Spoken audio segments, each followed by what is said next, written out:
Hi everyone, my name is Matthew Griffin. I'm a futurist and founder of the 311 Institute and World Futures Forum, and I look up to 50 years out. And it's my pleasure to be here with Bravura Solutions today to talk to you about the future of fund management and servicing. So, as a futurist, I work with the vast majority of the world's multinationals. I also work with some of the world's largest investors, and the world is changing at a frenetic pace. And we have to remember that with all this change, there's a lot of disruption. Now, that disruption sometimes comes by way of a threat, but we also have to remember that every single disruption is an opportunity. And the bigger the disruptive event, the bigger the opportunity.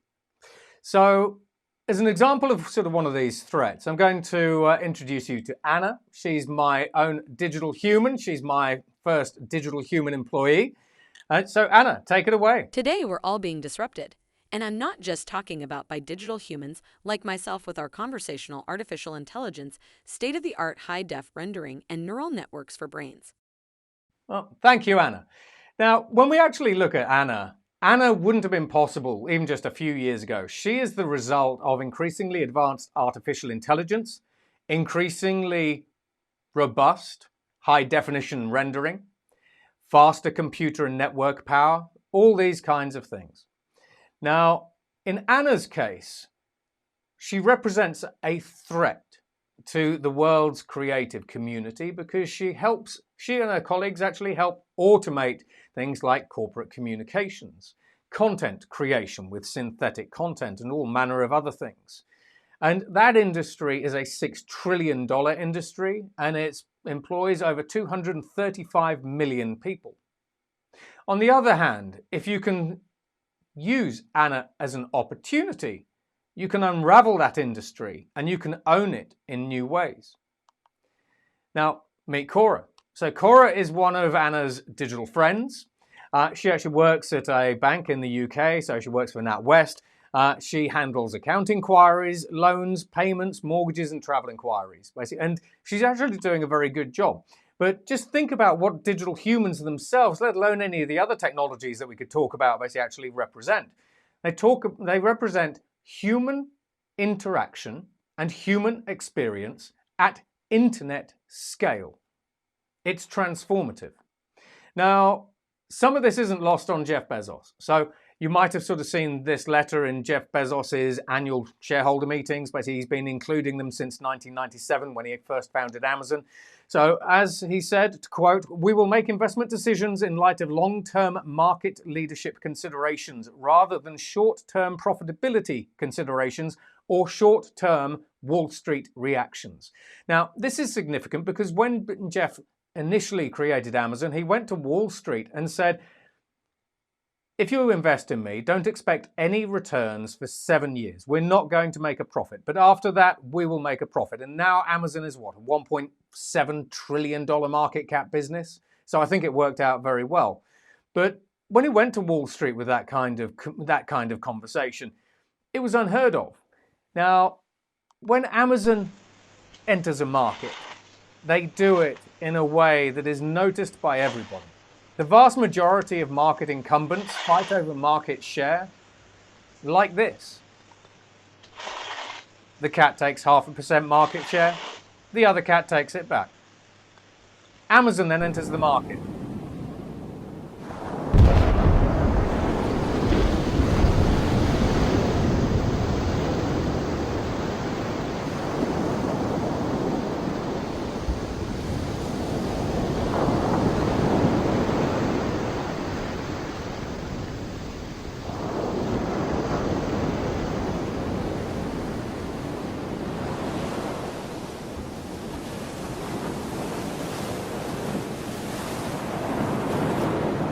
Cats are probably on that ship. Boom! Amazon just entered the market.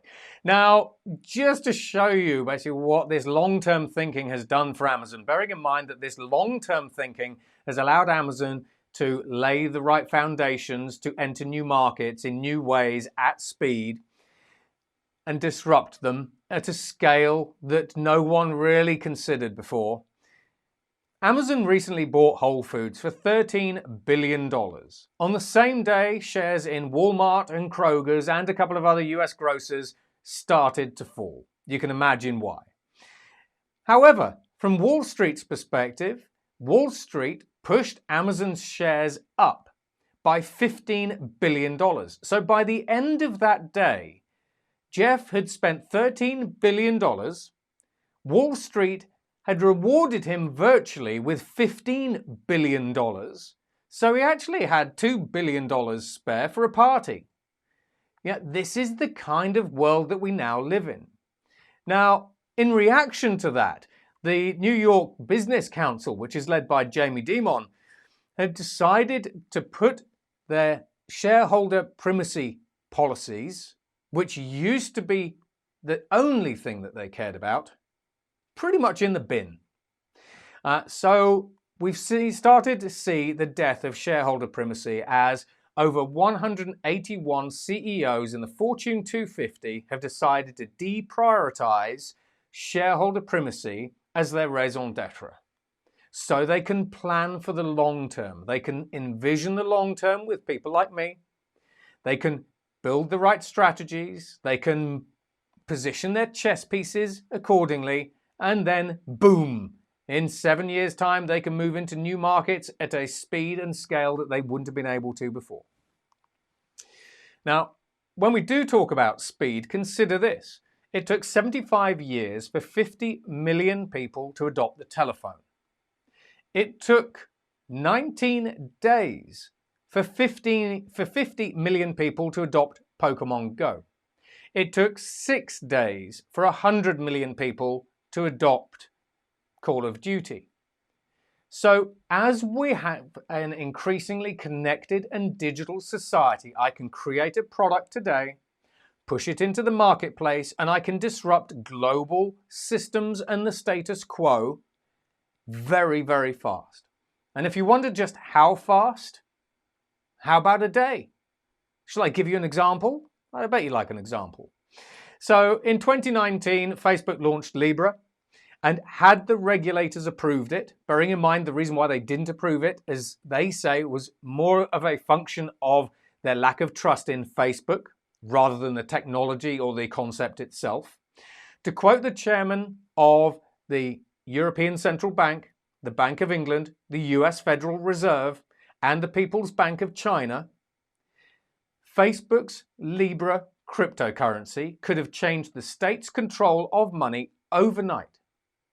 It could have also transformed and disrupted the entire global financial services system overnight. And why? Because Facebook could have pushed it live at 9 a.m. in the morning, and by midday, they could arguably have had up to 3.2 billion people using it. They could have certainly had 300, 400 million people using their new cryptocurrency day one. We live in these exceptional and extraordinary times where speed is staggering. And every industry is being disrupted, bearing in mind that every disruption is an opportunity. So we have food production and the agricultural industry being disrupted by things like clean meat, which is where we take the stem cell from a chicken's feather, put it into a bioreactor, and we can grow chicken nuggets. Or alternatively, if we take stem cells and cellular cultures, basically from other animals, we can grow fillet steak, duck, chicken, beef. Would you like a zebra burger without killing a zebra? So we actually have what we call animal-free meat or cellular agriculture coming through.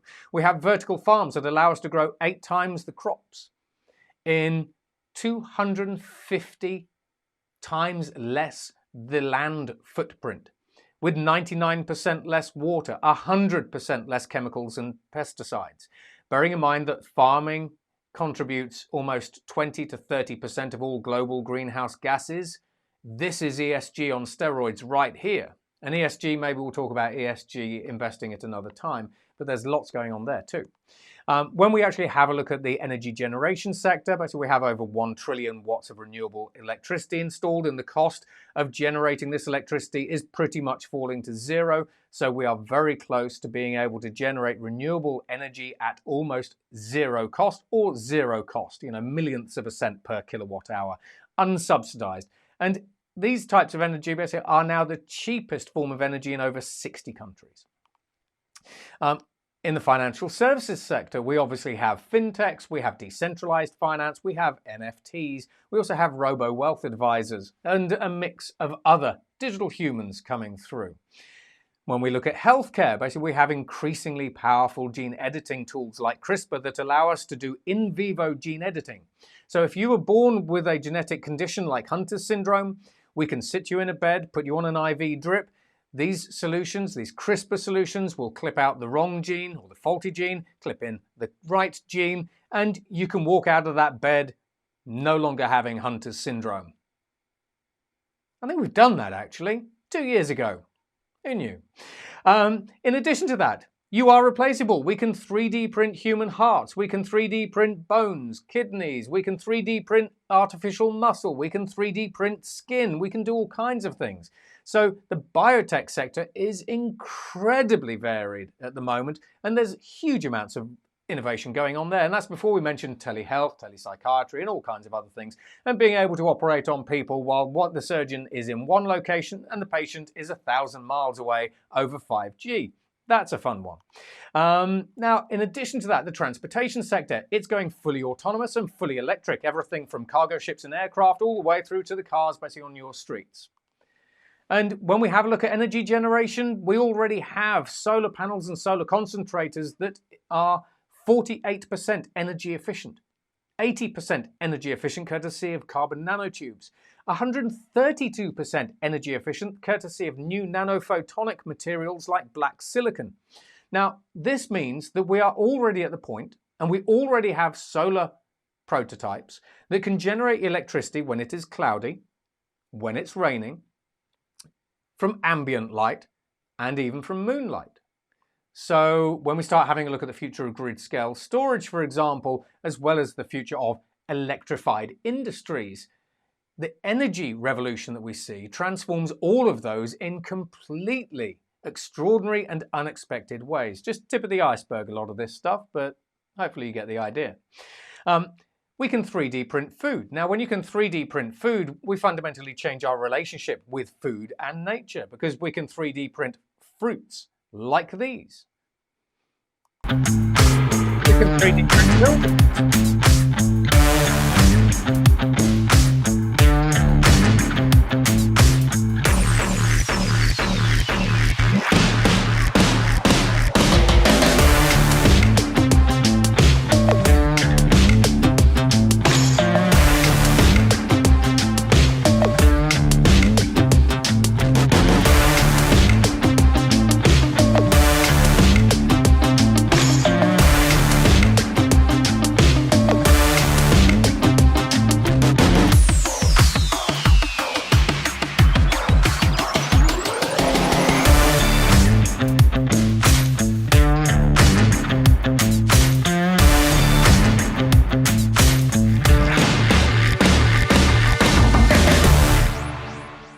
So I can 3D print a building on Mars, right?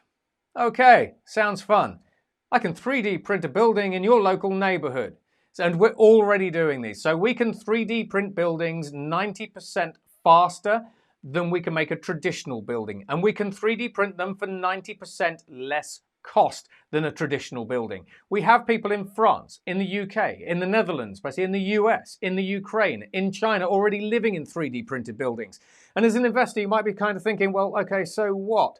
Well, if you have a giant property portfolio, like a lot of the investors that I work with and also know, we've recently seen 3D printed buildings popping up over in the US. And we've literally had one building here that is identical to this 3D printed building here, but this 3D printed building is going on sale for half the price of this building. So you suddenly have a new way to erode the value of individual property portfolios in unexpected ways. So if you have a multi-billion-dollar property portfolio over the next 5, 10, 20 years as these technologies mature, commercialize, scale, roll out, and everything else, you might just want to get a point of view on these things. Now, in addition to that, we haven't really talked about space, but over the past 30 years, we've lowered the cost of accessing space by over 99%. So shifting a kilo of product into orbit is now $2,750, and we can, courtesy of SpaceX, Rocket Labs, basically companies like Blue Origin, we can turn around rockets and launches within a day, and we're getting faster at that as well. Now, the fact that we've managed to democratize access to space by making it cheaper and easier to get into means we can do this. I can launch thousands of small satellites into low Earth orbit. So what? Well, if these are communications satellites, basically like the ones we see with Starlink, then I can use these communications satellites to connect the other 4 billion people on the planet who currently don't have internet connectivity. I can connect the people who live in the Amazon at 200 megasecond, faster than most of what you guys get. I can connect the cargo ships in the middle of the Atlantic at 200 megasecond, or more if I aggregate it all together.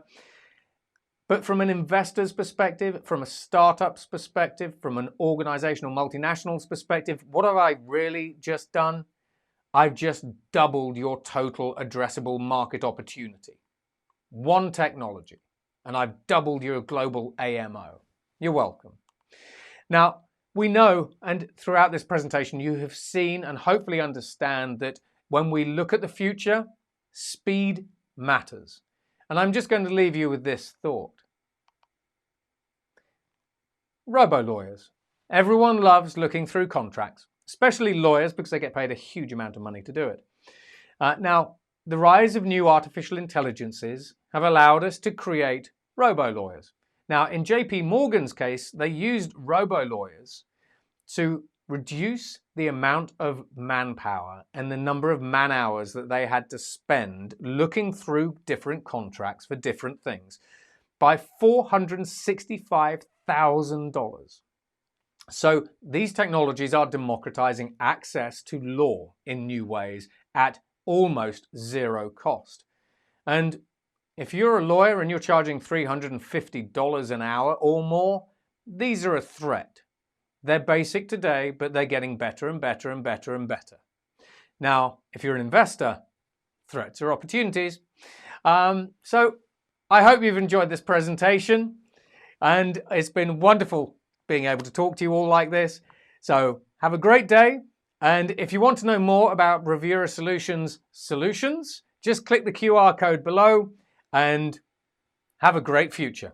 Take care. Goodbye.